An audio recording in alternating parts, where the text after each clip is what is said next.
My name is Magali Thomson. I'm an architect working as a public practice associate at Great Ormond Street Hospital, looking at how to improve the public realm around the hospital. I'm also a master's student at the LSE, studying on their LSE Cities Masters, currently focusing on air quality and the routes taken by children and their carers in Bloomsbury. I thought I would review the implications of COVID-19 on our built environment by reflecting on the impact it is having both on my work and my home life. For the last 6 months at Great Ormond Street, I've been working on a vision and brief for the public realm, the street outside the hospital itself. It is congested, unsafe, noisy, angry, and has appalling air quality which is particularly harmful to children.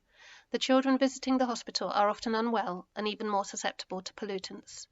Many of the improvements to our surroundings we have witnessed during this pandemic, such as quieter streets, cleaner air and clearer skies, as well as a newfound appreciation of outside space, trees and places to sit, are the kind of things we've included in our brief for what we hope will one day become the healthiest hospital street in London. It is very exciting to see that the government, our mayor and local boroughs are all seizing the opportunity to promote walking, close streets, create wider pavements and enable more cycling. Through using some of the fast-track processes becoming available, we may be one step closer to an improved street sooner than we thought. Quick short-term solutions in a crisis can point the way towards longer-term positive change. When the pandemic began, our whole built environment team were deployed to help the hospital prepare for the unfolding situation.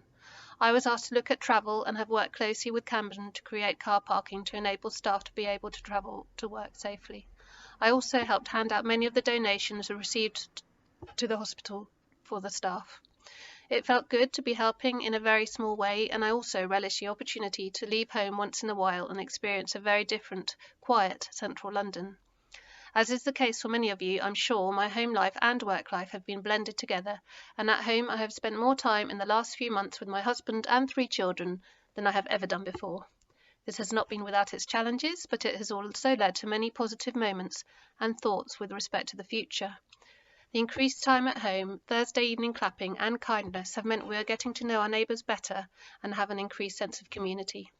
We are also valuing our local shops and small businesses, local park, our street and our neighbours, whilst walking instead of driving. The way and speed with which our community has responded, creating volunteer groups and delivering food boxes, prescriptions, shopping or just speaking to people who are lonely has been incredible. All this resourcefulness, energy and empathy need to be captured somehow. We are realising that maybe we don't need to throw our children into holiday clubs every school holiday, as it is possible to spend time with them and also work. Maybe there's no need for the 2 of us to commute every day to and from work, moving on to further meetings during the day, increasing the time spent on public transport. A more sustainable and healthy approach is both possible and preferable. Essentially, I think it is an opportunity to pause and to think about what matters. It is an opportunity to think about everything from the climate emergency through to public health, and to focus in particular on the effect this is having on the most deprived in our society, especially children. Losing what might be more than a term's worth of education will potentially widen these inequalities further, and without interventions, many of these children will struggle to catch up. As winter now approaches, with the threat of a lockdown looming again, I think it feels more scary and more lonely. I fear for my children if the schools close again, and I worry about how lockdown will feel very different as a winter experience. We have enjoyed a momentary moment of freedom over the summer, and now need to come to terms with the fact that this is going to be with us longer than maybe we thought. Thank you.